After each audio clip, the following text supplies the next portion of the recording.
Dan ini episode ke-41 di bab 9 kita bicara tentang kebanggaan. So, terima kasih teman-teman yang sudah menyaksikan Letting Go. Terima kasih yang sudah nonton ulang-ulang dan bersyukur banyak sekali respon-respon yang sangat positif dari teman-teman yang menyaksikan Letting Go. So, mudah-mudahan pembahasan Letting Go dengan racikan saya ini ada manfaatnya gitu ya. Dan buat teman-teman yang sudah merasakan manfaatnya, boleh cerita sedikit dong sebagai opening. Setelah berletting go, baca atau dengar atau mempraktekkan, apa sih yang teman-teman rasain berletting go ria? Mungkin boleh di komen-komen dulu, ngerasain before-nya apa, after-nya gimana, dapat apa aja dari 40 episode sebelumnya, dan kita akan move on terus gitu ya ke episode-episode berikutnya, karena lumayan loh, kita 1 tahunan tuh udah hampir setengah buku tuh ya. Kita udah di bab 9 dan ya kita jalan aja terus gitu ya. Relax, tenang, lebih oke. Oke teman-teman, di semua platform suara saya oke jelas ya sebelum kita mulai. Cek-cek one, cek-cek 1, 2, bisa boleh komen kah teman-teman? Cek-cek one, cek-cek 2, oke? Clear ya? TikTok oke, teman-teman di YT apa oke? Cek. Oke ya, sip. So saya mau saya mau review dulu sedikit gitu ya, bahwa letting go ini berbicara tentang bagaimana kita lebih mengenali perasaan kita, di mana kita tahu bahwa bagian luar kita itu disebut sebagai tubuh fisik gitu ya, yang namanya tubuh. Kita at least ada 50 triliun sel, satu selnya 1,4 volt, 70 triliun volt. Menurut Bruce Lipton, bahwa kita ini adalah a bunch of energy gitu ya. Di mana si energi ini di dalamnya punya aplikasi atau software yang disebut dengan yang namanya soul atau jiwa, yang kita bahas tentang manas. Manas itu adalah pikiran, perasaan, dan emosi, itu yang akan membuat gejolak kita dalam keseharian kita, dan masuk lebih dalam lagi itulah yang disebut dengan yang namanya true self gitu. Nah, letting go berbicara dengan kita, letting go membicarakan tentang manas kita, gimana kita untuk tidak terlalu ikut gejolak dalam pikiran, perasaan, dan emosi gitu. Karena kita nggak bisa lepas dari gejolak itu dalam keseharian. Maka perasaan yang datang adalah tamu, perasaan yang datang adalah easy come, easy go, bukan untuk ditolak, bukan untuk pura-pura nggak dirasain, bukan untuk ditutup-tutupi, tetapi letting go mengajarkan untuk menerima. Makanya ini salah satu cara untuk bagaimana kita menerima kekinian, menerima semua perasaan yang lagi mampir, semua tamu yang hadir. Dengan menerima penerimaan, maka gejolak-gejolak jiwa akan lebih tenang, dan dalam gejolak jiwa yang tenang, kita akan bisa menghasilkan keputusan yang lebih baik gitu. Nah, jadi ketenangan adalah kunci gitu ya teman-teman. Oke, letting go membicarakan tentang bahwa kalau kita energi, kita punya vibrasi, kita punya frekuensi gitu ya. Kita udah bahas panjang lebar tentang hal itu. Dan dalam perspektifnya Hawkins, bahwa vibrasi ada dua, ada yang destruktif dan ada yang konstruktif. Destruktif itu adalah menghancurkan, konstruktif itu adalah membangkitkan. Jadi setiap emosi itu tergantung kita mau memilih emosi yang datang sebagai energi mau dipakai untuk konstruktif atau mau dipakai untuk destruktif gitu. Destruktif gitu. Oke. Nah, untuk menyadari setiap perasaan kita, ada yang disebut dengan yang namanya level of consciousness atau yang disebut dengan yang namanya peta kesadaran. Ya, jadi energinya 1, vibrasinya 2, frekuensinya 17. Ya. Kita hari ini udah masuk di episode 41 ini di 1 2 3 4 5 6 7 8 di frekuensi yang nomor 8. Jadi masih banyak teman-teman ya, ini even belum 50% gitu. Nah, untuk diingat-ingat lagi, sadari kalau teman-teman lagi ada di frekuensi yang paling rendah yang disebut namanya rasa malu, shame. Itu banyak menyedihkan dan merasa terhinakan gitu. Itu level yang rendah sekali. Gitu ya. Jadi hati-hati kalau teman-teman kebanyakan ada di ngerasa nggak berdaya, merasa hina, merasa nggak berharga. Itu hati-hati ya, karena itu level yang paling bawah. Itu nanti akan menuju kepada peniadaan gitu ya. Naik satu level disebut yang namanya guilt atau yang disebut dengan yang namanya rasa bersalah. Orang yang ngerasa bersalahannya terlalu ekstrim itu juga nggak bagus gitu, dan itu bisa menyalahkan dan itu akan masuk kepada destruktif atau yang disebut dengan kehancuran. Naik satu level disebut dengan keputusasaan, apatis gitu ya. Apatis itu hopeless gitu ya, kayak Udahlah nggak ada harapan. Nah itu hati-hati gitu ya. Tidak ada harapan, merasa nggak ada harapan itu 3 level yang paling rendah. Naik berikutnya kita banyak duka cita, grief.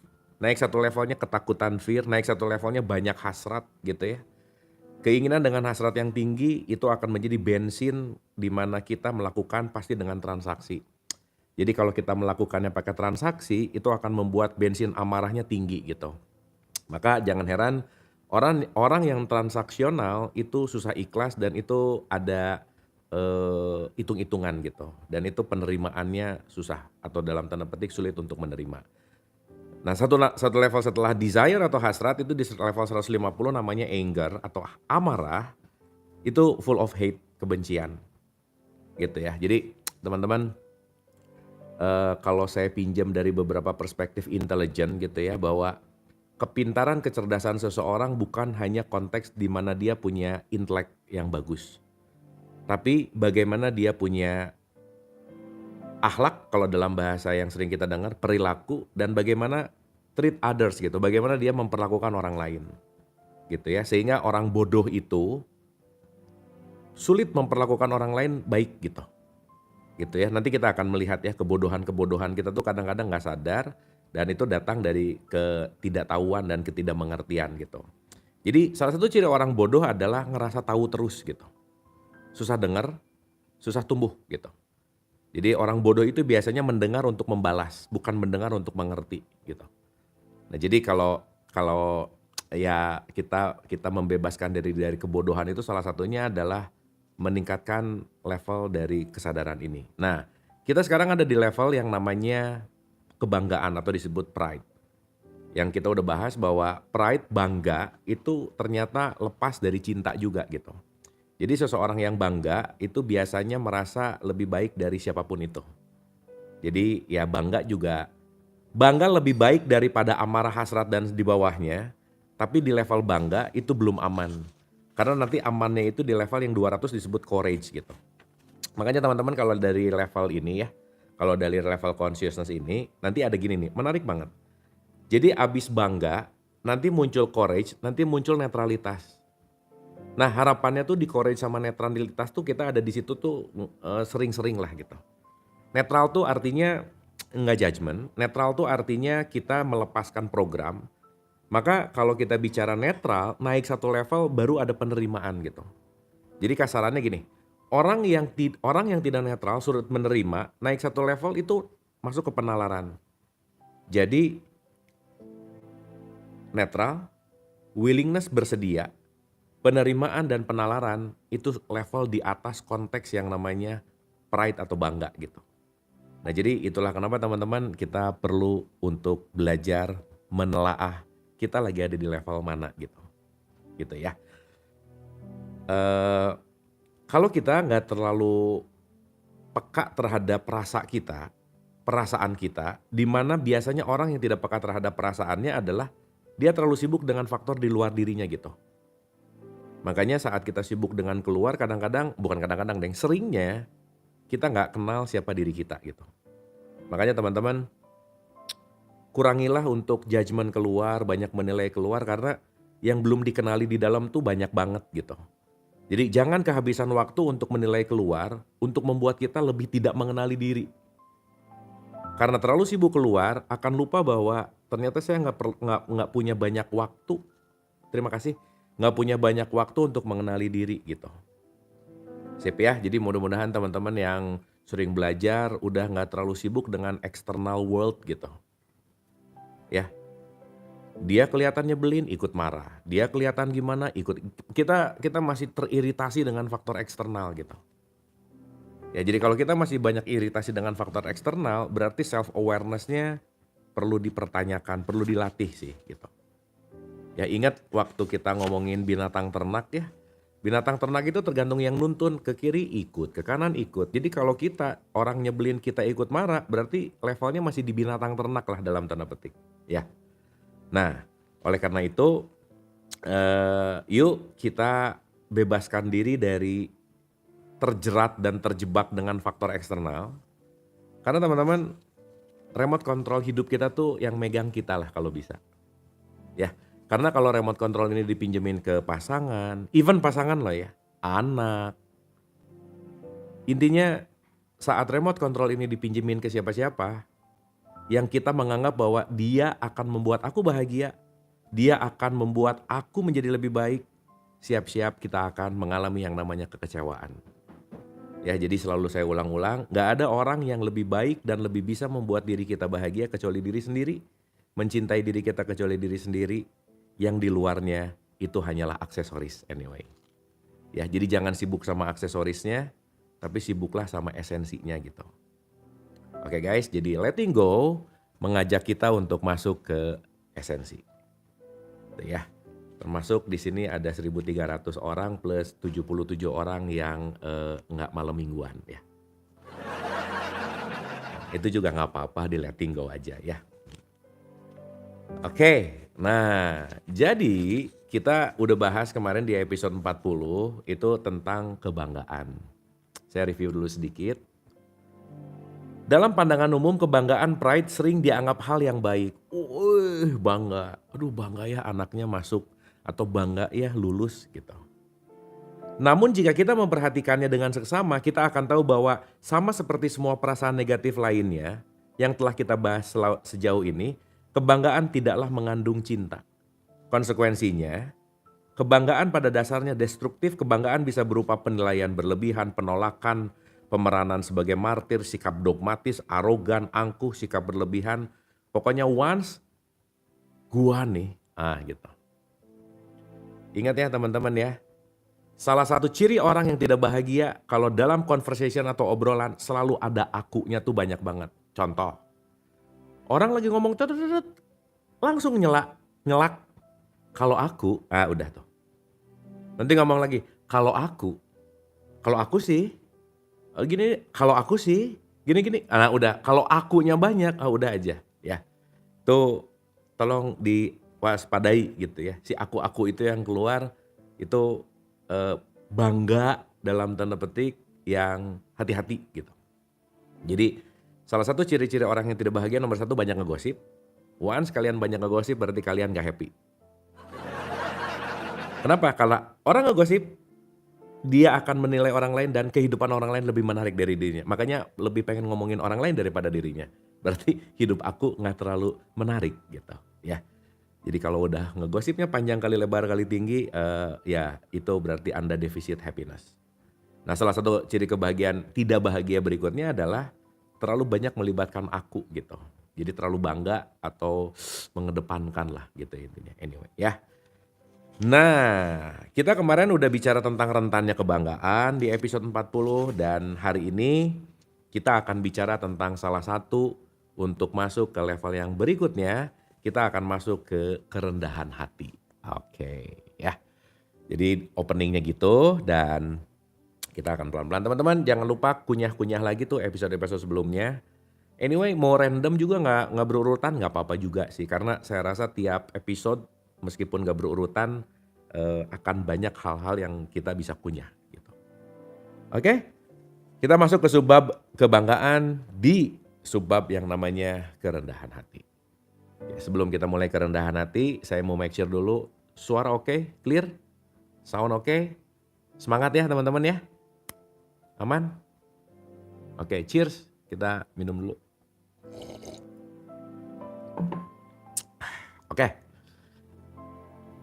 Kerendahan hati. Teman-teman YouTube oke gak? Oke sip ya, thank you. Upaya untuk menekan kebanggaan karena rasa bersalah tidak akan membuahkan hasil. Jadi kalau ada bangga terus ada rasa bersalah, orang tuh kadang-kadang dengan merasa bersalah tuh kayak oke banget gitu. Aduh aku tuh merasa bersalah jadi aku harus membalas budi misalnya. Ya itu hati-hati. Karena rasa bersalah gak menyelesaikan. Tidaklah bermanfaat menyebut energi kebanggaan sebagai dosa dan menekannya dalam diri kita karena rasa bersalah. Ingat ya, dosa itu artinya adalah perasaan bersalah. Menyembunyikannya atau berpura-pura bahwa kita tidak mempunyainya. Yang terjadi adalah energi itu secara harus mengambil bentuk baru yang dikenal sebagai kebanggaan spiritual. Jadi ini ada orang yang belajar spiritual juga hati-hati tuh.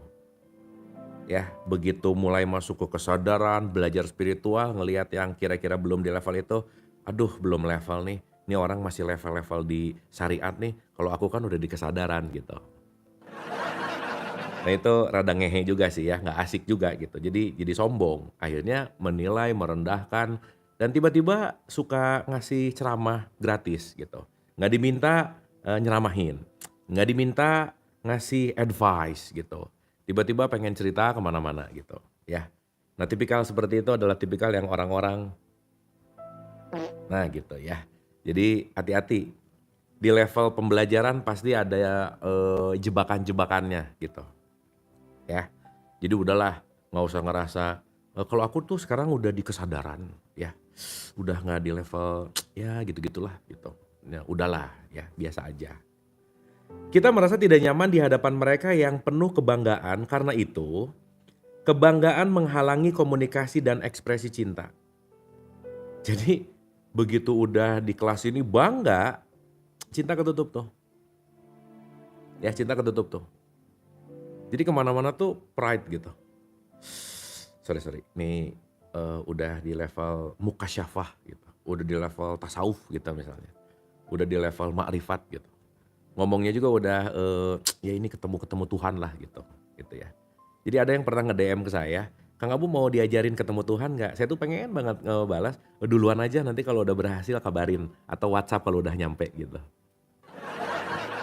Tapi ya udah aja sih gitu. Nah, itu adalah kebanggaan-kebanggaan yang saya rasa, perlu dihindari gitu ya teman-teman, hati-hati gitu. Karena tipis nih, Hawkins juga bilang tipis gitu. Oke, meskipun kita mencintai mereka yang bangga dengan pencapaian tertentu, kita mencintai mereka terlepas dari kebanggaan mereka. Satu lagi teman-teman, maaf ya, saat orang lain atau teman kita lebih baik, lebih sukses dan kita ngerasa nggak oke dan nggak nyaman tentang itu, eee, tolong dicek ininya banyak, sampah biasanya. Ya, jadi kalau orang sukses, gitu. Apalagi begitu sukses, ya wajarlah dia kan anaknya siapa, ya wajarlah dia kan menantunya siapa, ya wajarlah dia kan tengjen tetangganya jenderal gitu misalnya. Itu, hati-hati ya teman-teman ya, hati-hati aja. Ininya harus banyak dicek gitu, oke? Mereka bersalah terkait kebanggaan sebagai dosa spiritual hanya mengunci kebanggaan di dalam diri kita dan bukanlah jawabannya. Jawaban sebenarnya adalah hanya melepaskannya dengan memeriksa sifat aslinya. Begitu kita menyaksikan kebanggaan apa adanya, sesungguhnya ia adalah suatu emosi yang mudah dipasrahkan. Jadi, kan ingat ya teman-teman ya, keputusan terbaik itu diambil nggak terlalu happy, nggak terlalu sedih. Jadi jangan berjanji waktu bahagia, nanti kamu rugi. Jangan mengumpat ketika kamu lagi sedih atau lagi marah, gitu. Sok kalau lagi happy ya, wah janji manis pasti nih. Nanti beliin deh, wah lagi happy tuh. Begitu bete lagi yang lagi janji banyak. Nah, waktu happy banyak ngejanjiin sih gitu. Gitu ya. Nah juga waktu lagi sedih nggak usah banyak mengumpat, nggak usah banyak menghina. Nah di atas dan di bawah banget, itu sebisa mungkin jangan mengambil keputusan.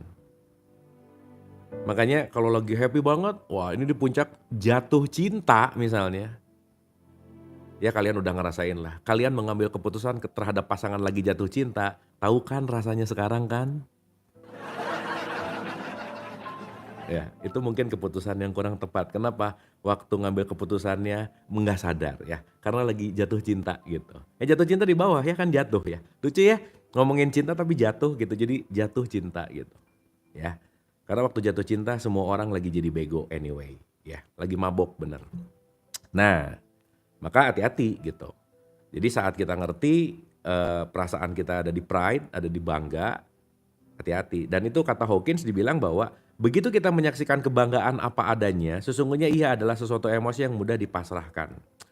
Untuk memulainya, kita bisa bertanya pada diri sendiri, apa tujuan kebanggaan? Mau apa sih? Gitu. Pernah nggak kalian beli baju baru dengan merek tertentu, pakainya tuh ngerasa bangga banget gara-gara bajunya gitu? Ya, tapi ya balik lagi sih, yang di episode-episode sebelumnya bahwa saat kita bangga pada filternya, waktu nggak ada filter ini, kitanya jadi nggak ada power gitu teman-teman. Apalagi kita menunjukkan keluar itu filternya.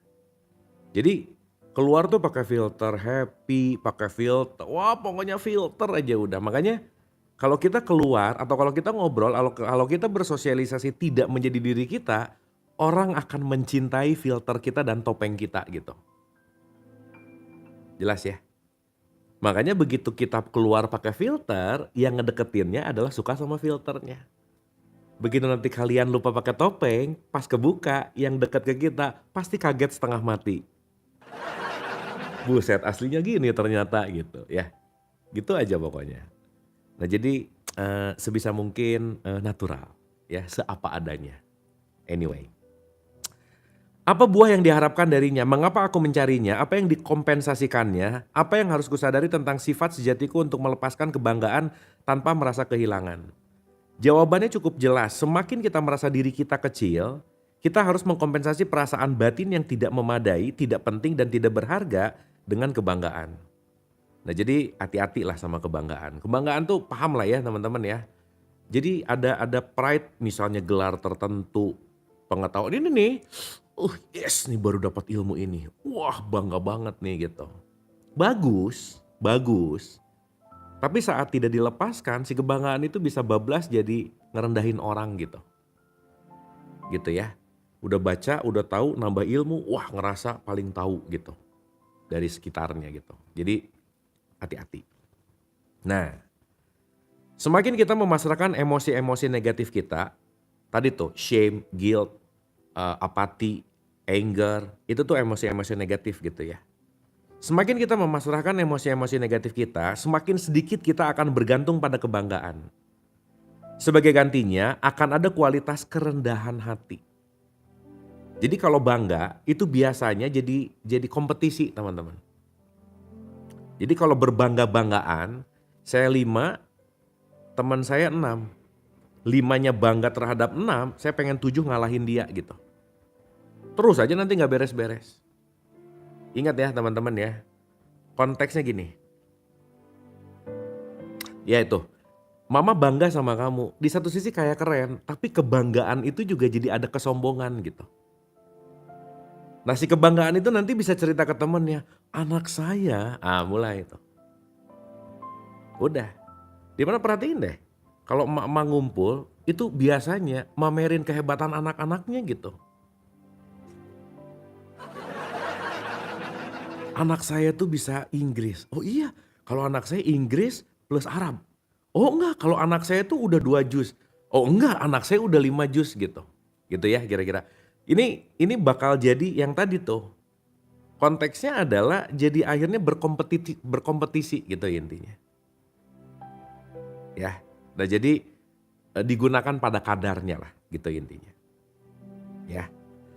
Nah, semakin kita memasrahkan emosi-emosi negatif kita, semakin sedikit kita akan bergantung pada kebanggaan. Sebagai gantinya akan ada kualitas kerendahan hati dan yang kita alami sebagai kedamaian. Teman-teman anyway ya. Oh iya, teman-teman saya jangan lupa ini saya disclaimer, Letting Go memang Letting Go-nya Hawkins tapi racikannya saya gitu ya. Jadi teman-teman nanti kalau habis denger ini kunyah sendiri, racik sendiri, alami dengan konteks pengalamannya masing-masing gitu ya. Karena ini saya menyatuin dari semua pengetahuan buku yang pernah saya alami dengan pengalaman subjektif, dengan pengetahuan yang relate ini ya suka terhubung sendiri lah gitu intinya. Gitu ya. Makanya nggak akan ada pembahasan Letting Go yang sama dengan pembahasan ini. Masing-masing pasti punya sudut pandang yang berbeda gitu anyway. Dan kita belajar dari sudut pandang yang berbeda itu gitu. Setuju ya teman-teman ya? Oke. Nah, tadi mau ngomong apa ya? Oh iya, kompetisi. Teman-teman kalau ada yang namanya lomba, lomba itu startnya harus sama, finishnya harus sama. Benar nggak? Baru fair. Jadi kalau lomba startnya beda, finishnya beda, itu namanya bukan lomba. Itu namanya halusinasi. Jadi kalau kita ngerasa berkompetisi terus sama orang lain, ingat start dan finish kita nggak ada yang sama by the way. Nah, indikator parameter orang yang membandingkan terus itu pasti depresi. Dan membandingkan akan membuat kita akan ada di energi-energi atau frekuensi emosi-emosi yang negatif gitu. Ya jadi teman-teman, hidup bukan perlombaan, hidup bukan untuk pembuktian sih sebenarnya. Tapi hidup untuk mengalami ribuan rasa yang mampir ke dalam hidup kita. Jadi kita hidup hanya untuk hidup, untuk semua rasa yang datang ke kita tuh didesain untuk dialami dan dirasakan sih by the way. Gitu ya. Jadi semakin banyak warna rasa, semakin berwarna hidupnya. Gitu. Jadi jangan menolak kenyataan karena kenyataan itu adalah rasa baru yang akan mewarnai kehidupan gitu anyway. Ya, itu tolong digarisbawahi. Sebagai gantinya akan ada kualitas kerendahan hati dan yang kita alami sebagai kedamaian. Kerendahan hati sejati berbeda dari paradoks kebanggaan pada kerendahan hati. Yang bangga pada kerendahan hati juga tipikal hati-hati juga. Aduh aku tuh bangga, aku tuh orangnya ikhlas gitu. Nah hati-hati tuh. Beda loh ya. Rendah hati sama merasa rendah hati dan bangga akan rendah hati. Itu beda. Aduh aku tuh, nah itu garis bawah juga tuh. Highlights ya. Atau kesantunan palsu. Yang sering kita lihat di arena publik. Gitu. Palsu lah gitu ya. Udah fake gitu. Pagi pak gitu ya. Di dalam hatinya mati aja lu gitu misalnya. Bisa aja. Bisa aja. Jadi sesuatu ya balik lagi ya itu sesuai dengan kadar kapasitasnya lah gitu intinya. Kesantunan palsu adalah upaya merendahkan diri dengan harapan orang lain mau mengakui pencapaian yang dibanggakannya. Tetapi tidak mau mengungkapkannya secara terbuka gitu. Ya. Kerendahan hati sejati tidak bisa dialami oleh orang yang dikatakan memilikinya. Karena kerendahan hati bukanlah emosi. Oh ini menarik sih. Yang benar-benar rendah hati tidak bisa direndahkan. Nah guys, ini asik banget nih. Nih saya garis bawah ini. 23.825. Ini saya senang banget kata-kata ini. Yang benar-benar rendah hati tidak bisa direndahkan. Ya. Ingat nih. Jadi kalau udah rendah hati, gak akan bisa direndahin aja. Jadi kalau merasa direndahkan, berarti belum rendah hati. Oke? Keren. Jadi begitu ada kata-kata yang masih ngerasa, nah latihan. Bener sih, perlu dilatih. Ya. Sama kayak tapping, chat itu semua yang ditulis itu semua datang dari dalam kan. Gitu. Maka ekspresi semua datang dari konteks emosi kita gitu. Makanya teman-teman yang sering saya jokes ya, jarak jempol ke handphone dan otak ke handphone lebih dekat jempol. Maka lebih gampang untuk komen daripada mikir dulu gitu intinya. Nah, ada jeda antara komen dan mikir, itu gak bisa kalau gak dilatih. Gitu. Ya, jadi praktis lah, udah gak ada lagi aja. Mereka kebal terhadap hinaan. Mereka tidak memiliki apapun untuk dipertahankan. Wah keren. Bener ya, bener. Kalau orang ngehina kita ingin mempertahankan itu sehingga kitanya jadi merasa terhina. Jadi kalau gak ada pertahanan lagi, udah lepas-lepasnya, bener kalimat. Yang benar-benar rendah hati gak bisa direndahkan. Kenapa? Ya apa yang mau ditahan lagi gitu. Bener makanya rumus emang tuh paling oke deh teman-teman. Kamu gendutan deh sekarang, emang beres. Kamu hitaman deh sekarang, emang beres.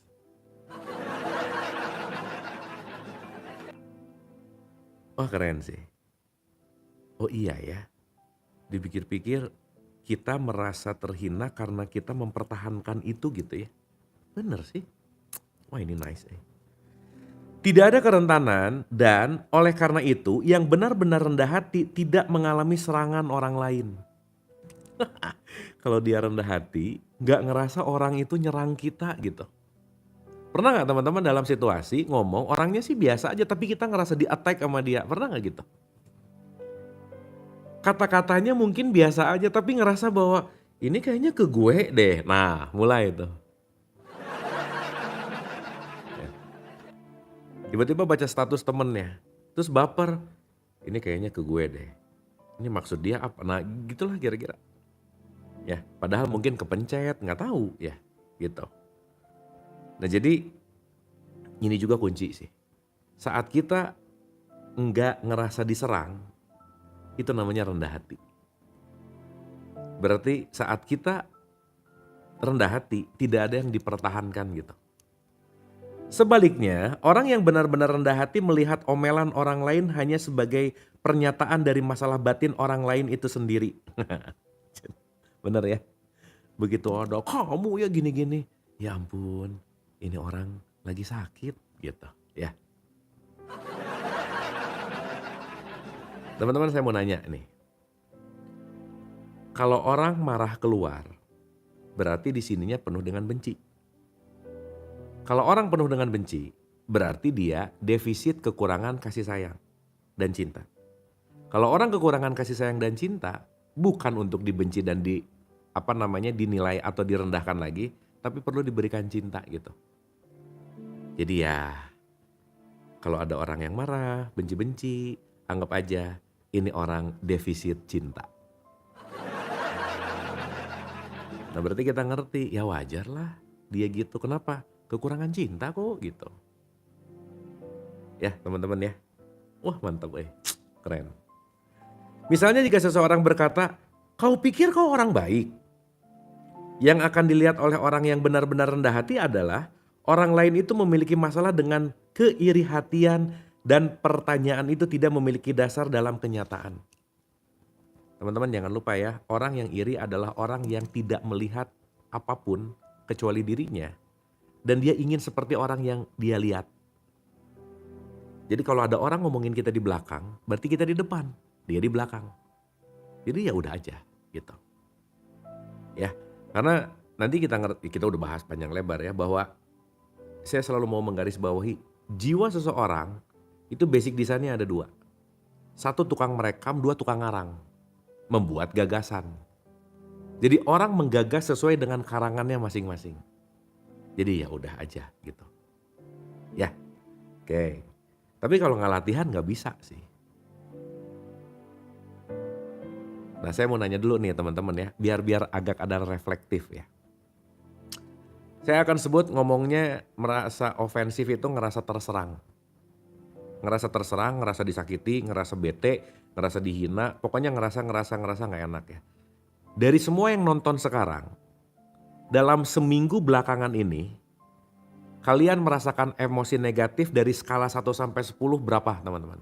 Jadi kalau seminggu ini banyak banget ngerasa serang, bete, kesel, gimana banget, banyak banget itu kasih 8 atau 9 gitu. Tapi kalau nggak terlalu ya 1 atau 2 gitu. Boleh dikasih angka dulu, saya mau ngitung regresinya dulu. Saya mau ngitung angkanya dulu, sorry.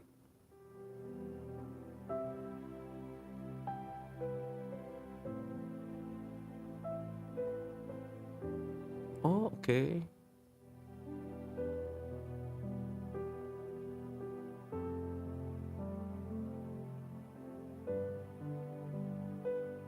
Ya kira-kira hampir 70-80% di atas 6 semua, di atas 7 ya, 6, 7 ke atas. Jadi memang wajar kalian perlu letting go sih ya. Pantesan malam minggu pada kesini ya. Iya, berarti seminggu terakhir ini kalian rada menggila ya. Ya nggak apa-apa sih, ya udah. Yang penting udah dinilai ya. Wah ada yang 0, wah yang 0 ini mau mendekati malaikat nih ya, bagus bagus.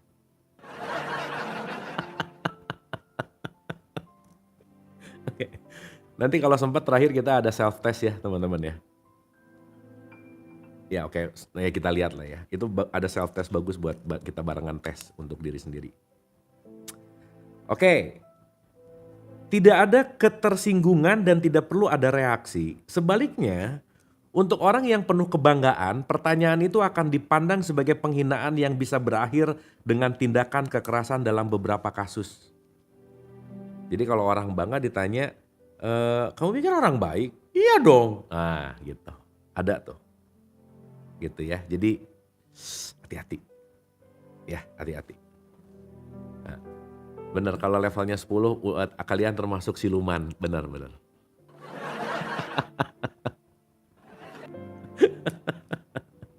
Jadi dapat ya teman-teman ya, itulah kenapa rendah hati itu aduh kunci lah, kunci pas gitu. Ya, kunci pas yang bakal bisa dipakai kemana-mana gitu. Ya dan saya rasa kerendahan hati bisa dipakai dalam kondisi apapun sih. Dan ingat ya, kerendahan hati itu dilatih guys. Gak ada kerendahan hati yang given, yang diberikan tuh gak ada. Ya. Nah, rendah hati beres, kita akan masuk ke part berikutnya adalah kesukacitaan dan rasa syukur. Joy dan ini lebih ke gratitude gitu ya, merasa bersyukur lah gitu.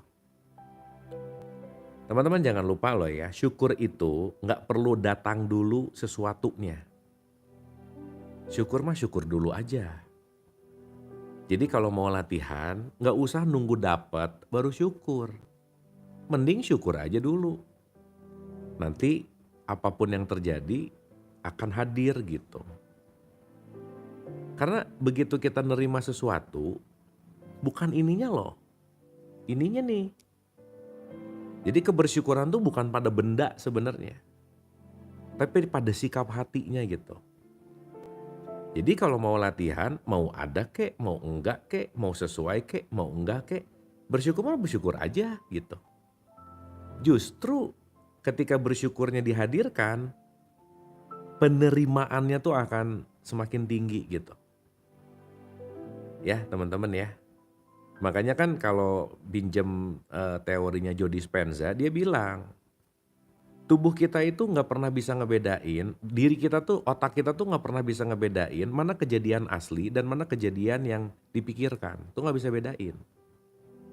Contoh, kalau kita lagi jalan di hutan ketemu singa, wah takut pasti. Nah ini perlunya kedewasaan dan perlunya kebijaksanaan. Awas jangan mentang-mentang ikut kelas mindfulness, ikut kelas meditasi. Segala sesuatu meditasi aja. Begitu singa ada di depan mata jangan duduk meditasi, mati kalian ya. Itu waktunya kabur gitu. Jangan dikit-dikit udah meditasi tarik napas gitu. Jangan, ada singa di depan mah ya kabur lah gitu. Nah itu hati-hati juga tuh ya, jangan aneh-aneh. Nah, ternyata mau singanya ada beneran di depan atau singanya ada di sini, itu respon hormonal tubuh tuh sama teman-teman. Jadi nggak ada bedanya. Artinya, mau sebenarnya ada ataupun hanya ilusinya ada, si tubuh kita akan mengeluarkan emosi yang serupa gitu intinya. Makanya kebukti. Mantan yang udah lama nggak ada, tapi di sininya masih merongrong, itu tetap bikin bete gitu. Kata teman saya sih, gitu. Teman saya tuh gitu curhatnya mantannya mulu gitu. Udah nggak ada juga gitu. Nah jadi bukan urusan dapat atau enggaknya, tapi bagaimana kita menghadirkannya. Makanya fake it until you make it itu at some point bisa berhasil, gitu ya. Karena yang dibutuhkan itu adalah emosinya, state emotionnya gitu, oke? Karena kebanggaan kadang-kadang dipandang sebagai motivator pencapaian. Ya. Apa yang bisa menjadi penggantinya di level kesadaran yang lebih tinggi? Jawabannya adalah kesukacitaan. Beda ya teman-teman ya, orang bangga dan joy itu dua hal yang berbeda. Gimana ya ngebedainnya ya? Gini, kalau bangga tuh pride tuh dapet tapi ngerasa gua nih gitu. Gua nih gitu. Nah di satu sisi kalau joy nggak nunjukin akunya gitu. Dapat ya? Apa yang salah dengan kesukacitaan sebagai ganjaran bagi sebuah pencapaian dan bukannya kebanggaan? Kebanggaan membawa serta hasrat untuk mendapatkan pengakuan dari orang lain sehingga ada kerentanan terhadap amarah dan kekecewaan jika pengakuan itu tidak muncul. Nah, mulai. Udah pinjol, beli tas Hermes, berharap di arisan dipuji temennya. Begitu pakai itu ke arisan, gak ada satupun yang ngomongin tasnya. Waduh, sad banget aja udah.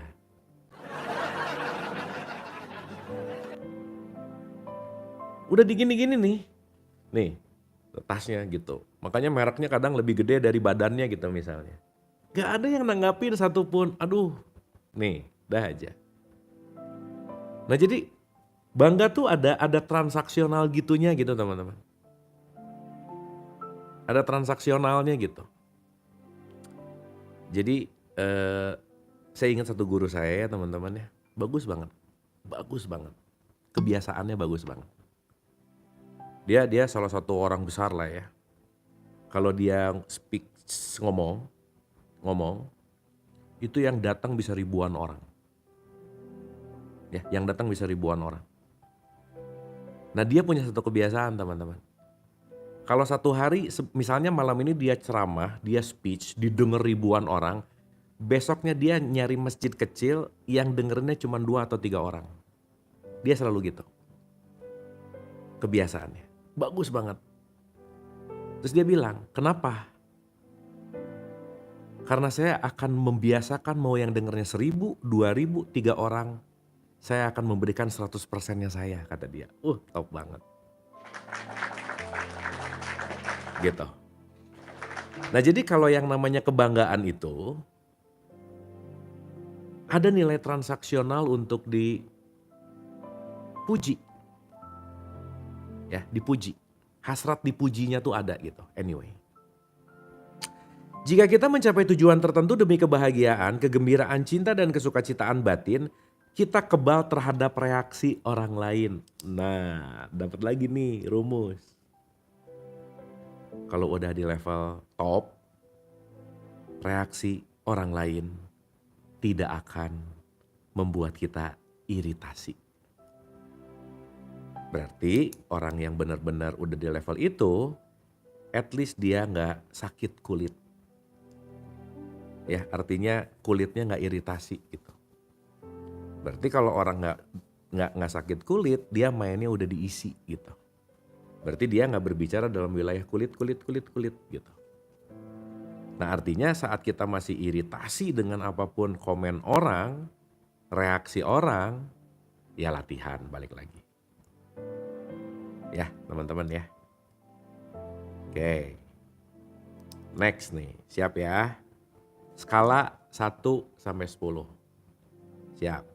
Kalau bisa jawabnya spontan ya teman-teman ya, jangan mikir-mikir dulu. 1 sampai 10 jawab spontan aja, siap ya. Waktunya 2 detik. Berapa skala dari 1 sampai 10 kalian dalam minggu ini ngerasa kesel gara-gara perbuatan orang lain, iritasi gara-gara orang lain? Gas, berapa? 1 sampai 10 dari seminggu ini. 11.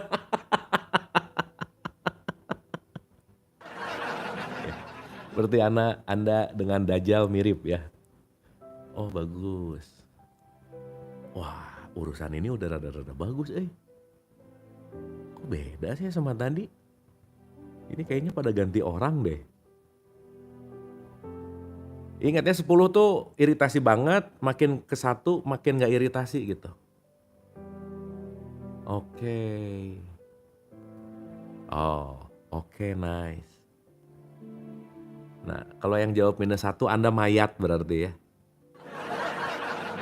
Mayat kan mau di gimana, diem aja ya, nggak apa-apa sih, bagus ya. 8, 6. Oke, ini surprisingly 50%-nya bagus sih. Oke, berarti penerimaannya tadi kalau dihitung acak aja ya. Tingkat menghadapi iritasinya udah bagus berarti. Nah, sekarang pertanyaan berikutnya. Siap ya, teman-teman ya. Thank you nih. Teman-teman anyway ntar case-case gini saya mau bikin format aslinya. Teman-teman mohon yang mau membantu dalam penelitian saya nanti saya kasih Gmail, Google Docs-nya untuk saya meneliti. Boleh ya teman-teman ya? Itu nanti saya mau masukin ke disertasi gitu. Kan supaya tahu gitu si audiens ini tingkat levelnya, tingkat ke apa kesadarannya apa macam-macamnya nanti kita telah satu-satu. Anyway. Nah, sekarang ya, sok diam dulu rasain ya. Rasain ya. Kalau ini waktunya semenit lah, enggak setengah menit banget. Dari skala 1 sampai 10, sambil dirasain ya teman-teman ya. 1 sampai 10. Tahun lalu sama detik ini, tingkat penerimaan kalian naiknya drastis atau biasa aja atau turun? Kalau drastis berarti 9, 10 itu drastis banget. Kalau biasa aja 5, 6, 7 itu biasa aja, biasa sama aja. Kalau turun bahkan 1, 2 gitu silakan. Setahun ya, ingat tahun lalu gitu. Tahun lalu tuh senggol bacok banget gitu misalnya. Sekarang kayaknya biasa aja deh. Wah oke. Duh ini kalau bisa langsung sidang disertasi enak ngasih tahu. Ternyata pembelajaran online yang dilakukan untuk letting go, untuk kesadaran, mampu membuat orang dalam 1 tahun drastis menurun tingkat senggol bacoknya dari 90% jadi 70%. Keren. Mantap guys, thank you ya teman-teman ya. Meskipun ada yang 1, 2 nggak apa-apa sih. Anyway, jangan ngelihat jawaban temen loh ya. Itu jawaban temennya 8, 9 kok gua 1, nggak apa-apa loh. Ini bukan ngomongin benar atau salah ya. Tapi untuk self inquiry gitu, that's okay anyway. Thank you teman-teman.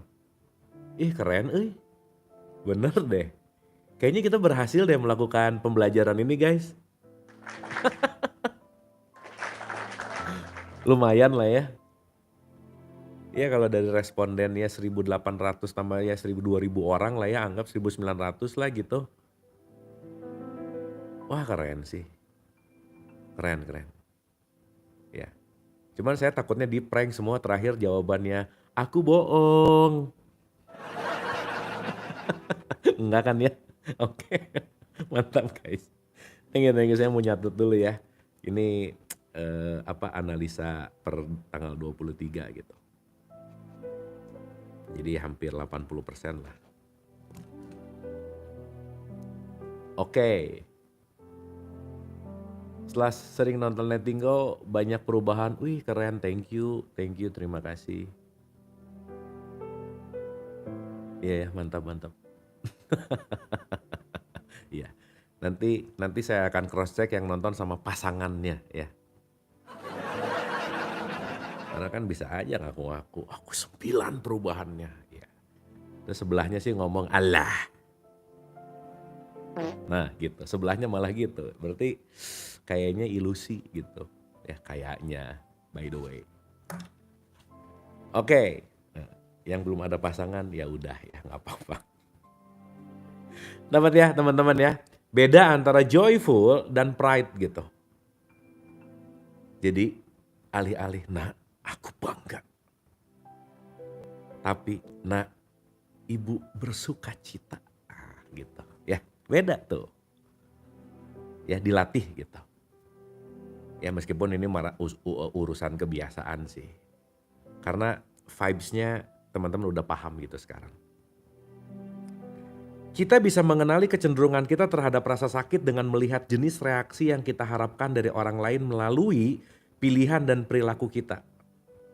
Ini termasuk laga, ekspresi, gaya berpakaian, jenis barang yang kita pilih, merek mobil yang kita kendarai, jenis rumah yang kita miliki, alamat tempat tinggal, sekolah kita atau anak-anak kita, atau label pada produk yang kita beli. Bahkan jika kita menyaksikan masyarakat kita saat ini, kita tahu betapa tidak masuk akalnya kebanggaan ini terjadi, benar nggak? Perang merek, perang flexing, pamer gitu. Label-label sekarang ditempelkan di bagian luar pakaian dan barang-barang pribadi, benar nggak? Berarti yang paling bangga itu namanya Superman. Kenapa? Kolornya di luar masalahnya ya. Jadi Superman flexing sih kayaknya. Kayaknya Superman punya ide dari ini deh. gitu ya, buat catchy gitu ya, buat kelihatan gitu intinya. Suatu saat, label besar-besaran pun ditampilkan di Pacul dan di Sekop. Mungkin tahu Pacul sama Sekop, wis kalau lagi Macul gitu ya, wah Paculnya merek apa? Prada gitu misalnya, ada tulisan Pacul merek Prada gitu. Bolpen merek Hermes gitu misalnya ya, atau Goyard gitu misalnya, ya udahlah ya.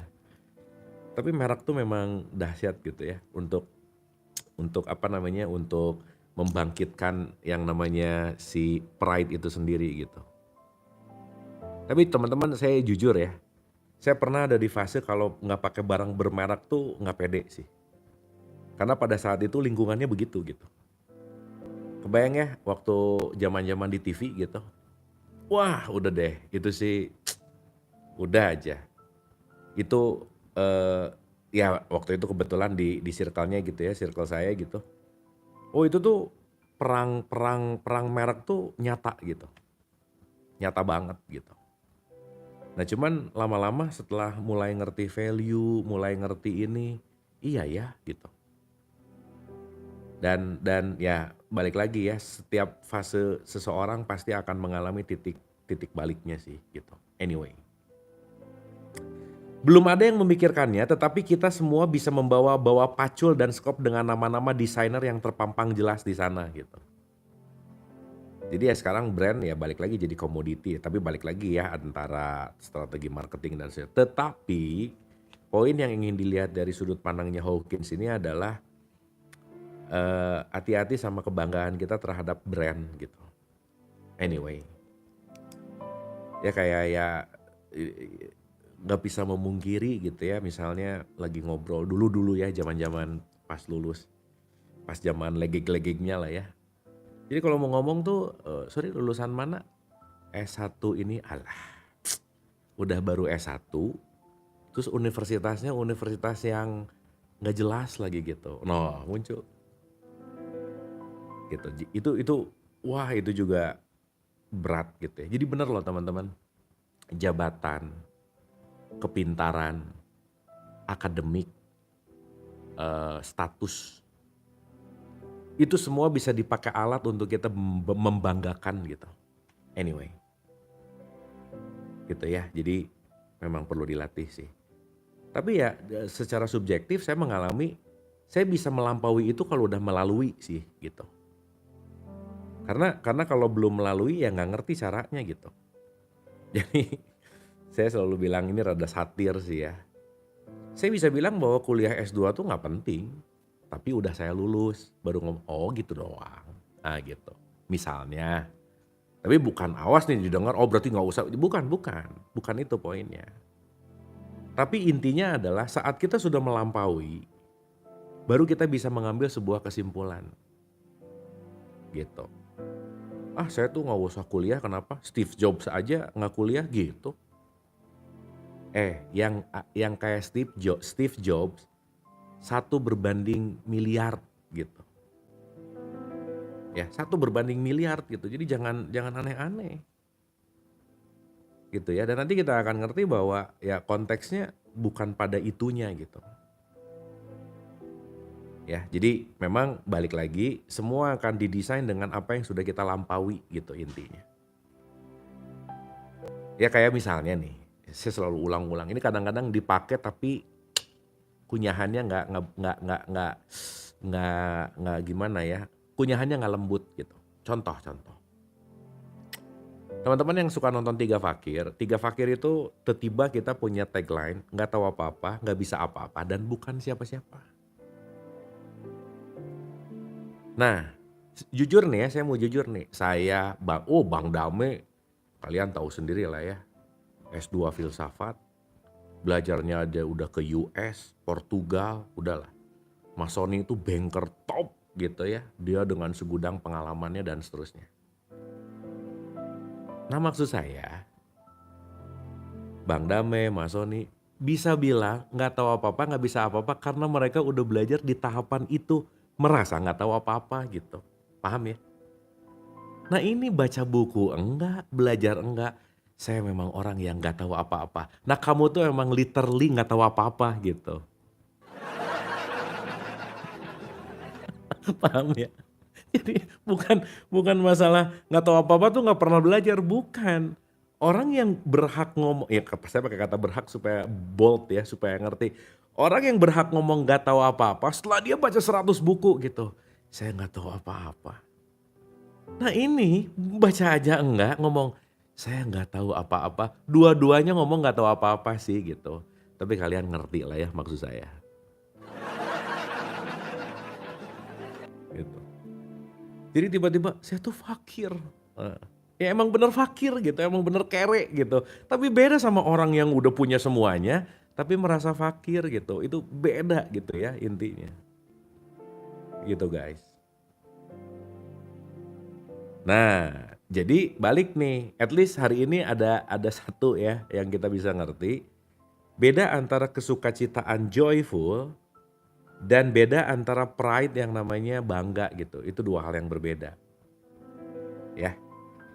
Ini menandakan salah satu kelemahan dari kebanggaan, daya eksploitasi yang mengekspos diri kita. Wah, gue banget gitu. Expose banget gitu. Teman-teman, kalian harus ngerasain jadi orang terkenal sih. Gak enak loh at some point, beneran. Nah, saya bisa ngomong karena ya gini-gini juga lumayan terkenal lah gitu ya. Saya ngerti dan tahu dan pernah mengalami rasanya terkenal, rasanya jadi public figure, rasanya seperti itu, I know it gitu intinya.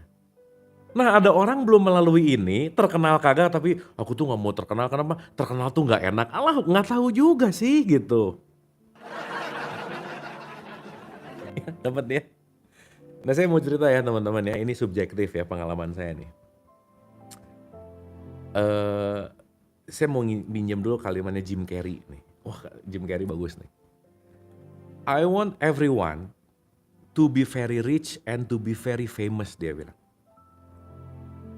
And they got nothing.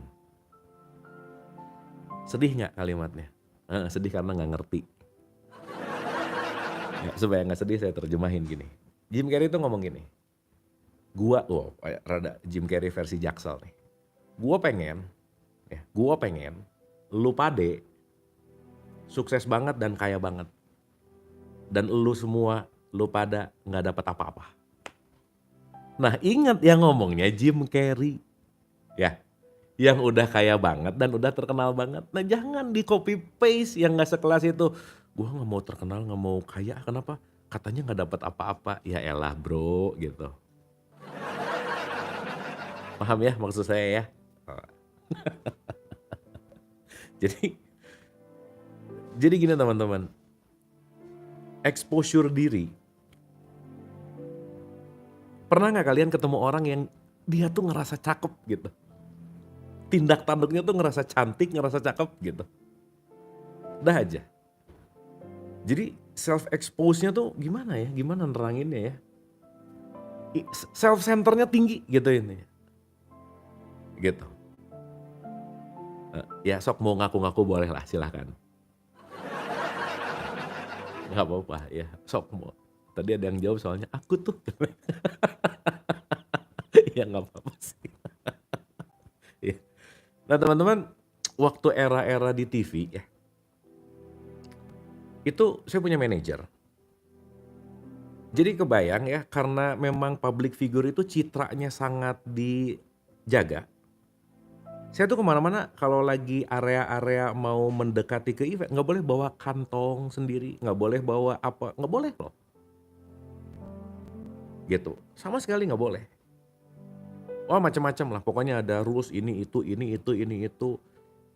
Jadi memang sih ya, kita perlu untuk ngerti bahwa semua orang di depan kamera itu selalu menampilkan fake sih, kebanyakan. Citra lah. Karena yang dijual di entertain ya itu gitu. Jadi kadang jangan heran kalau di depan TV, di depan apa ceria. Ingat ya siapa ya? Whitney Houston. Aduh siapa ya yang suicide gara-gara, dia tuh pemain film hebat lah, dia komedian besar. Aduh ingat nggak? Mr. Doubtfire. Aduh siapa ya? Aduh kalau ada yang ingat teman-teman. Robin Williams, that's it. Robin Williams, Whitney Houston. Mr. Bean mah can paeh ya. Belum, ini mah lagi ngomongin yang udah mati.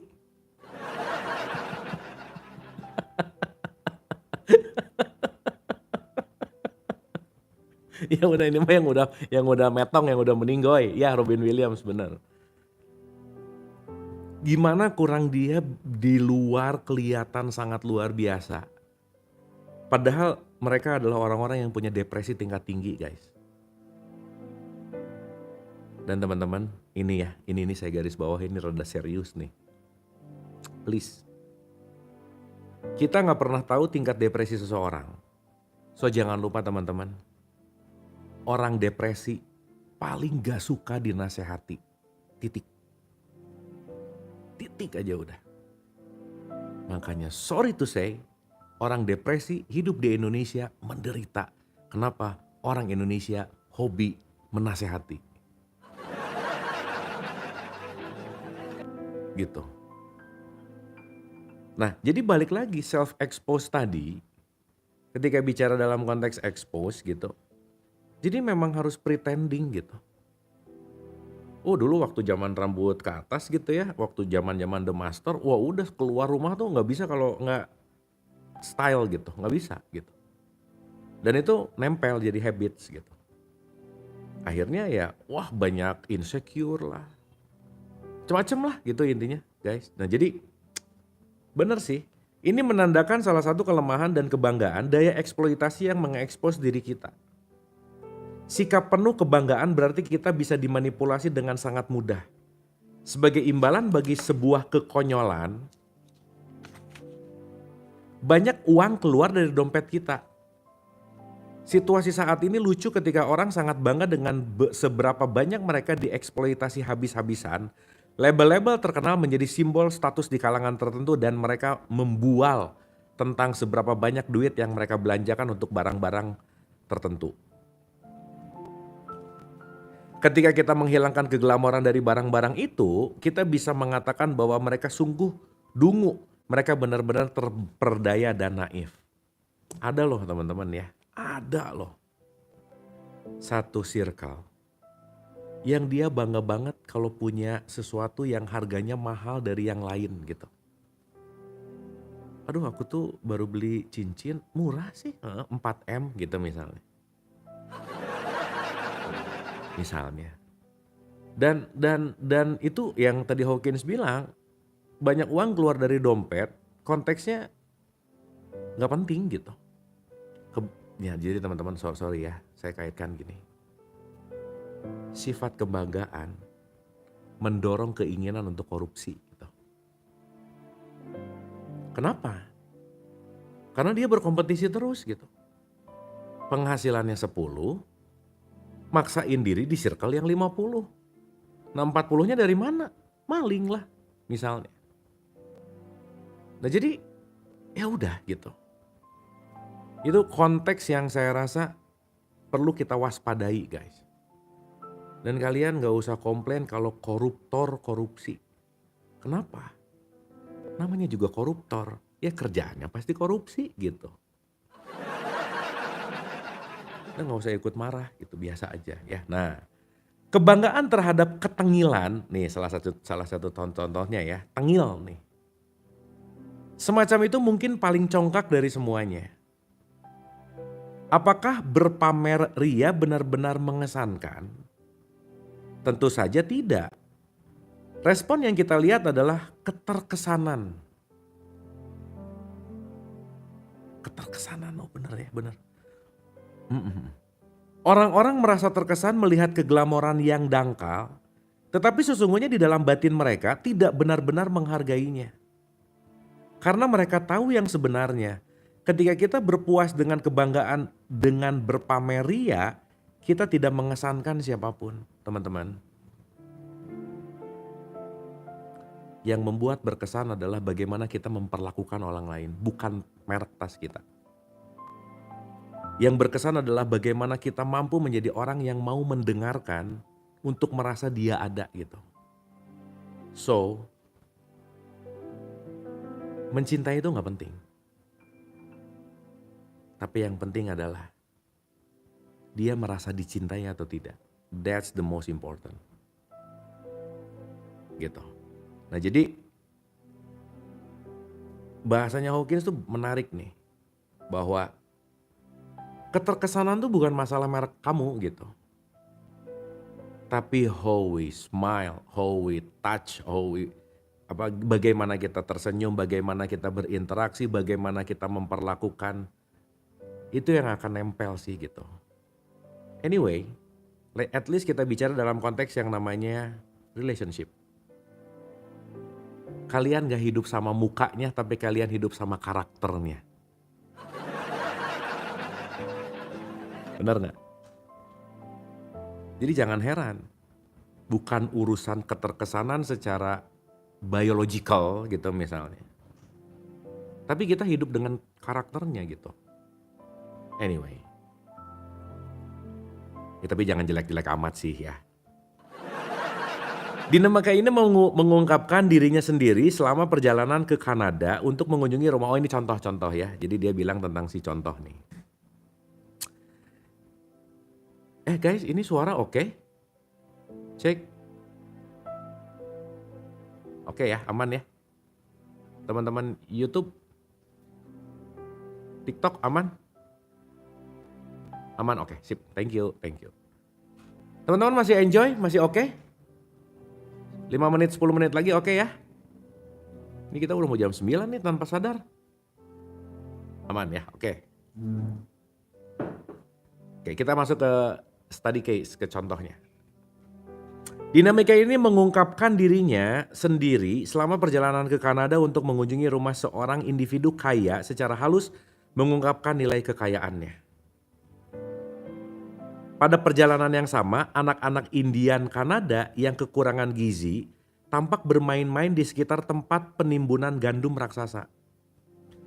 Penimbunan itu untuk menaikkan harganya jika permintaan gandum naik karena kelangkaan stok di pasar. Ketika orang kaya ini berbicara tentang kekayaannya, wajah anak-anak dengan kaki kecil mereka yang kurus melintas. Alih-alih terkesan dengan kekayaannya, ada kesedihan melihat dirinya. Jiwanya yang miskin memaksa ia mengkompensasikannya dengan tindak yang sangat menyedihkan. Ya balik lagi nih, ya kayak ada orang misalnya punya rumah kayak istana. Begitu datang, ini di sana tanah saya 2 hektar, di sini ada penimbunan emas, di sini ada ini mobil. Tapi ngelihat pegawainya yang kerja di situ mukanya sedih banget gitu misalnya. Kayak pegawainya tuh nggak dikasih makan gitu misalnya gitu.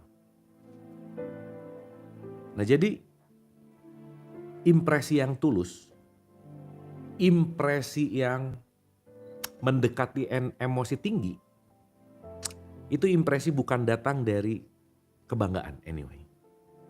Sekali lagi, itu datang dari service, datang dari pelayanan, dan datang dari perilaku bagaimana kita memperlakukan. Ya. Apakah itu berarti kita tidak bisa menikmati kekayaan yang berlimpah? Bukan. Yang kita bicarakan adalah kebanggaan. Masalahnya bukan pada kita memiliki harta benda, melainkan sikap yang penuh kebanggaan, posesif dan pujiannya pada diri sendiri atas kekayaannya. Gitu. Tapi teman-teman ya, saya lumayan punya pengalaman banyak ketemu orang yang kaya beneran. Justru loh ya. Aduh teman-teman. Yang kaya beneran ya. Itu kalau jalan-jalan di GBK nggak akan kelihatan punya helikopter gitu, nggak akan kelihatan aja. Nggak akan kelihatan punya jet pribadi. Udahlah, yang sultan asli itu udah aja, jangan ketipu aja udah gitu.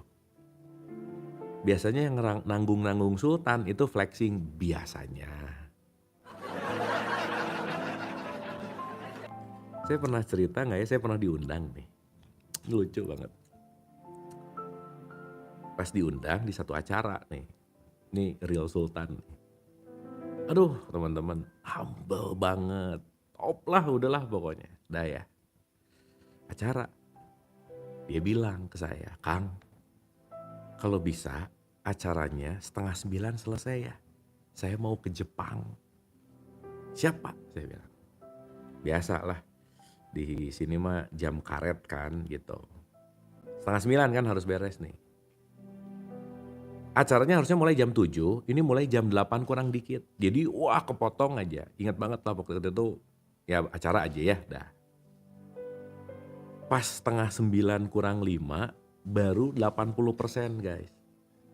Kan deg-degan ya, saya sebagai ngisi juga, sebagai host juga kan harus nge-arrange lah. Terus dia bilang, "Nggak apa-apa Kang, lanjutin sampai beres, at least ya jam 9 kurang udah beres jadi saya bisa cabut."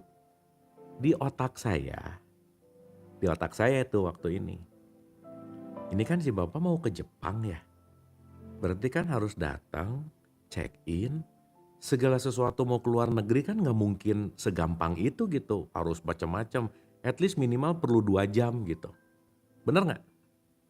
Tapi dia mau berangkat jam 9 kurang, setengah 9 masih di rumah.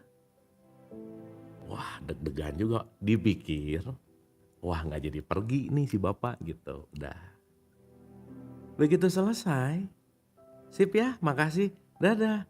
Guys, punya pesawat sendiri. Jadi punya pesawat sendiri. Jadi aing mau pergi kapan aja, kumaha aing terserah saya gitu. Gitu kira-kira. Jadi ya udahlah gitu. Intinya gak usah terlalu gimana-gimana, di atas angin, di atas awan masih ada awan gitu. Ya, gitu ya. Jadi balik lagi, tapi beneran touch-nya bukan pada merek dan lain-lain, tapi beneran pada how we treat people gitu. Gitu. Kenalin dong Kang, orangnya juga kayaknya nggak mau kenalan sama kamu. Kebanggaanlah yang menciptakan ruang bagi rasa takut. Jadi si kebanggaan itu emang menciptakan, ya balik lagi ya. Kalau orang bangga berarti ada yang dipegang. Kalau orang ada yang dipegang berarti ada yang takut untuk hilang. Ya, paham ya? Orang kaya yang sama di Kanada yang disebutkan di atas juga memiliki sistem alarm pencuri yang mahal. Kebanggaan seperti semua emosi negatif lainnya menimbulkan rasa bersalah. Rasa bersalah menimbulkan rasa takut, ketakutan berarti berpotensi kehilangan. Karena itu, kebanggaan selalu berarti hilangnya kedamaian pikiran. That's it. Kalau udah bangga, takut hilang. Makanya punya Lamborghini sih, tapi tidur nggak tenang gitu. Dulu waktu masih motor Mio, tidur udah pakai Lamborghini, jam 1 bangun ada nggak? Jam 3 bangun ada nggak? Punya Lamborghini jadi nggak tenang hidupnya gitu misalnya. Ya jadi paradoks sih memang. Tapi kita perlu mengenali si rasanya gitu anyway.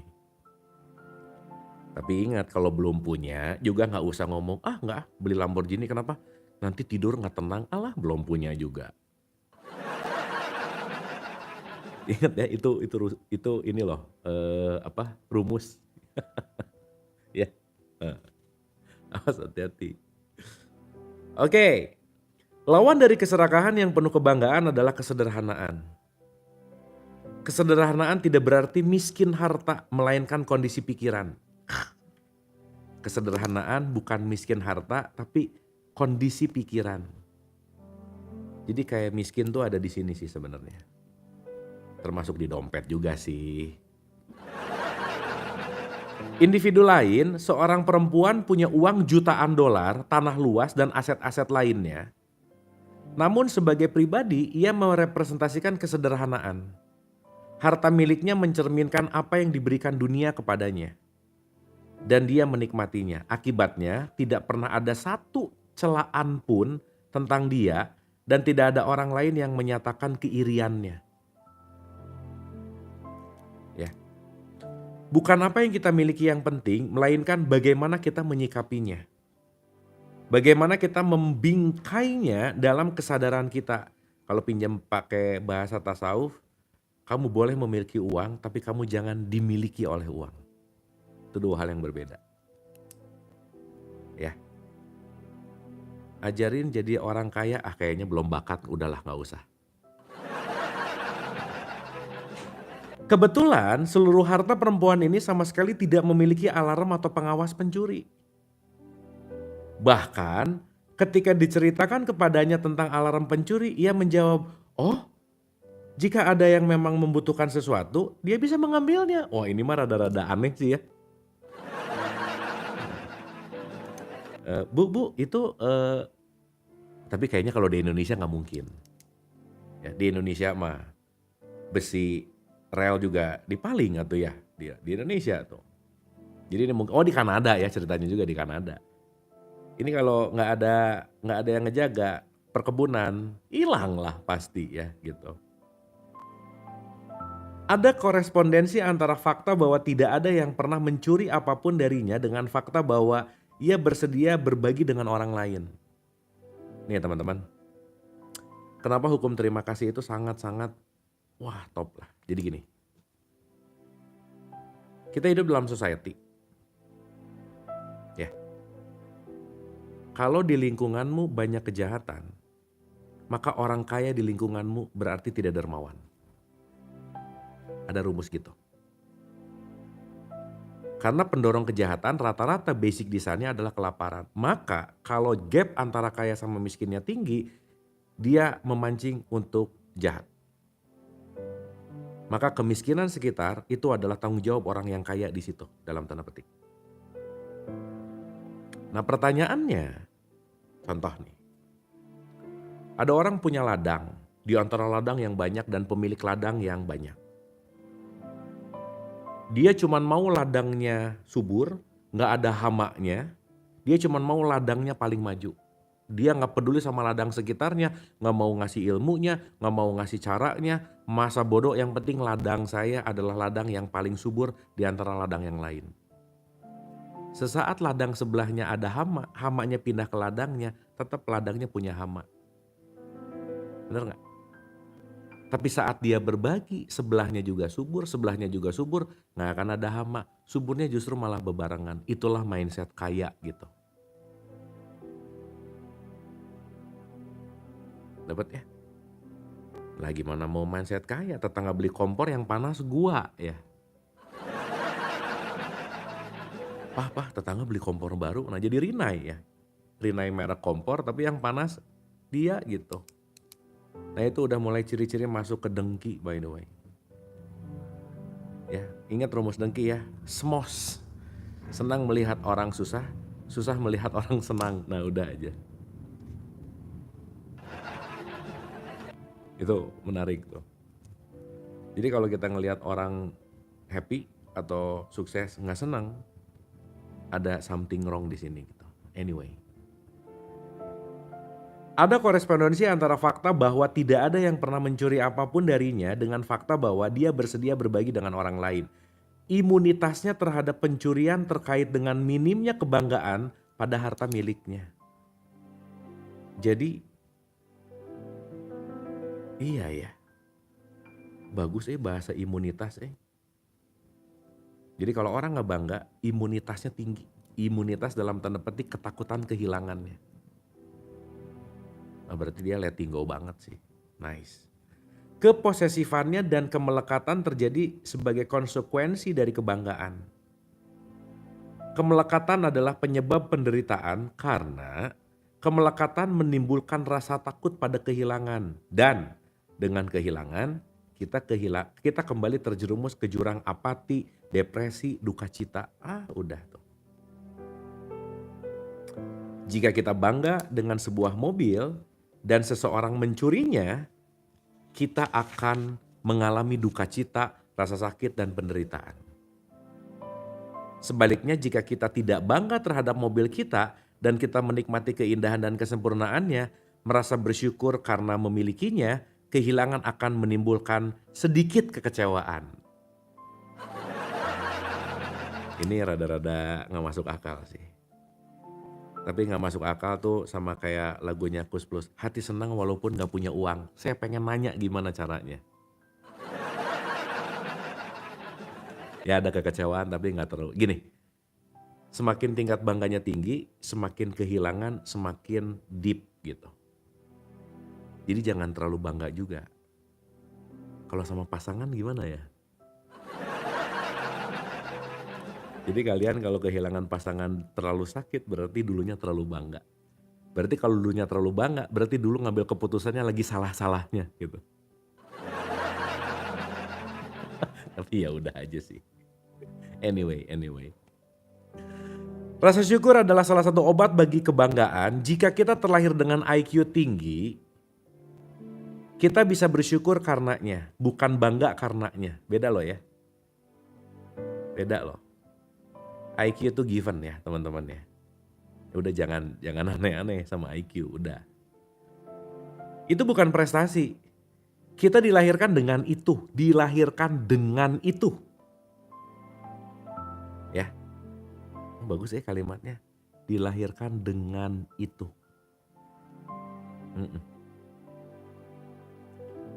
Jika kita bersyukur atas apa yang telah diberikan kepada kita dan untuk apa yang telah terpenuhi melalui talenta dan upaya kita, maka kita berada dalam kondisi pikiran yang damai dan kebal terhadap rasa sakit.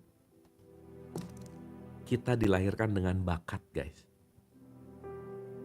Ya, itu menarik tuh.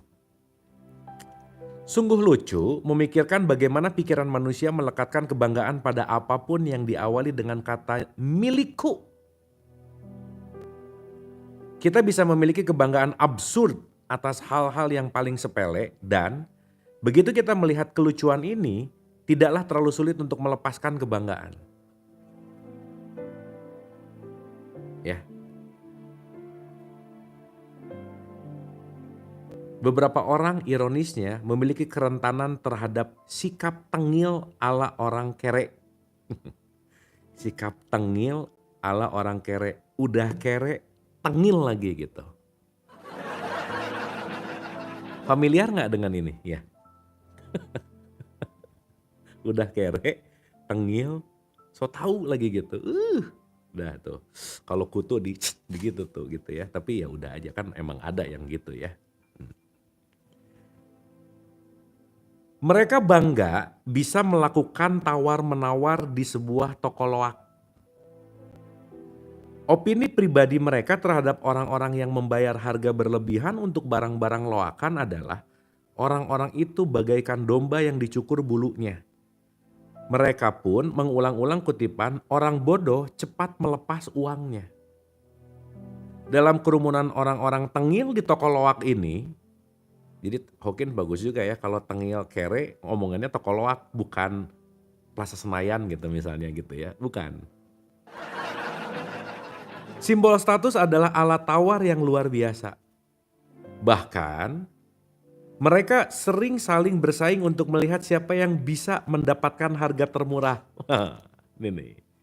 Jadi kalau kalian ngomong, kalau aku nih dapatnya segitu lebih murah, bangga dengan kemurahan, ya kalian tahulah levelnya ada di mana ya. Ya, bagus nih. Hokin kayak tahu tradisi pasar-pasar di wilayah-wilayah kita ya, bagus ini contohnya. Sangat lucu mengamati sebuah baju yang tergantung di toko loak yang tidak memiliki nilai sampai menjadi milikku. Seketika nilai besar melekat kepadanya. Sisi yang sulit dalam pelabelan barang-barang dengan kata milikku adalah kebanggaan yang terjadi seiring dengan rasa kepemilikan. Ini membuat kita merasa terpanggil untuk mempertahankan semua yang kita beri label milikku. Kita bisa mengurangi kerentanan kita dengan melepaskan hasrat untuk memiliki. Alih-alih mengatakan milikku, kita bisa menggunakan kata-kata sebuah. Bukan baju milikku, melainkan sebuah baju. Dengan demikian, kita akan memperhatikan bahwa jika kita memandang salah satu pikiran kita sebagai opini dan bukan opiniku, nada perasaan berubah. Mengapa orang-orang menjadi begitu bersemangat mempertahankan opini mereka? Itu hanya karena perasaan memiliki. Karena hanya perasaan milikku. Jika opini dipandang sebagai hanya sebuah opini, maka tidak ada lagi kerentanan terhadap amarah dan kebanggaan. Benar sih. Jadi kalau di belakangnya udah ada ku, pasti itu kata kuncinya pasti ada kemelekatan. Pasti ada identifikasi, pasti ada menyamakan. Ya, contoh. Ini saya sering pakai contoh ini nih. Kalau saya belum punya kartu ini, maka kartu dan aku belum ada ikatan. Ya. Tapi satu detik saya beli kartu ini, maka menjadi kartuku. Maka kartu bagian dari diriku. Maka menyentuh kartu sama dengan menyentuh aku gitu. Maka kehilangan ini sama dengan kehilangan diri. Karena ada apa? Identifikasi, menyamakan. Kalau di undangan kan suka kalau di bawahnya alamat Jakarta, di bawahnya Jakarta, idem. Nah idem itu, identifikasi itu menyamakan. Jadi saat orang banyak mengidentifikasikan dengan apapun itu, maka si dirinya terpecah gitu. Artinya saat kita melekat kepada banyak sesuatu, kerentanan terhadap kebanggaan dan kerentanan terhadap amarah pasti tinggi. So itulah kenapa kita perlu punya skill yang namanya melepaskan kemelekatan. Melepaskan kepemilikan. Karena saat ada kata-kata milikku, aku menyamakan dengan itu. Dan nanti kita akan ngerti bahwa nggak ada yang sama sih by the way. Gitu ya, makanya gak usah terlalu look up, apalagi look down. Gak usah terlalu idol, membanggakan, nanti jadi parasocial disorder namanya. Orang yang membanggakan seseorang, orang yang dibanggakan ini dijelekin, ikut ngamuk loh. Kenal enggak, tahu enggak, ikut ngamuk tuh. Kenapa? Ada identifikasi di situ gitu. Sip ya. So, hati-hati dengan yang namanya kebanggaan. So, artinya teman-teman, ini next on kita akan bahas opini ya. Opini itu point of view. Point of view itu adalah sudut pandang dari luar. Ingat segala bentuk apa yang terjadi pada kita, itu semua yang memaknai diri sendiri gitu. Jadi nanti kita akan ngerti bahwa segala bentuk yang di luar itu adalah aku yang memberikan warna. Jadi hidup ini apapun yang terjadi tergantung kalian mau ngasih warnanya apa. That's your choice. Mau melihat ini sebagai baik, sebagai buruk, sebagai hitam, sebagai putih dalam personal. Semua bentuk yang ada di luar diri kita tergantung aku memberikan warnanya seperti apa. Nah disitulah yang disebut my life is my making. Hidup adalah pilihanku, hidup adalah bagaimana aku mewarnai hidupku gitu. Nah so teman-teman dengan ini kita nggak perlu pinjam warna orang, nggak perlu pinjam pemikiran orang, cara orang. So kita akan menemukan caranya masing-masing anyway. Gitu. Oke teman-teman.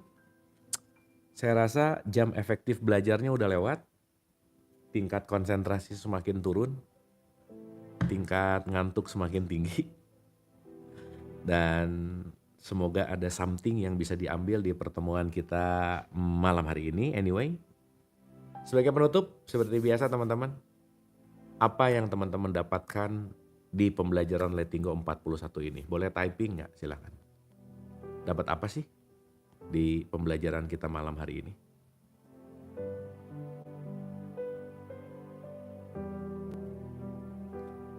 Self test nanti ya di Letting Go 42 ya. Tadi udah 2, udah lumayan tuh. Nanti next kita bikin self test lagi.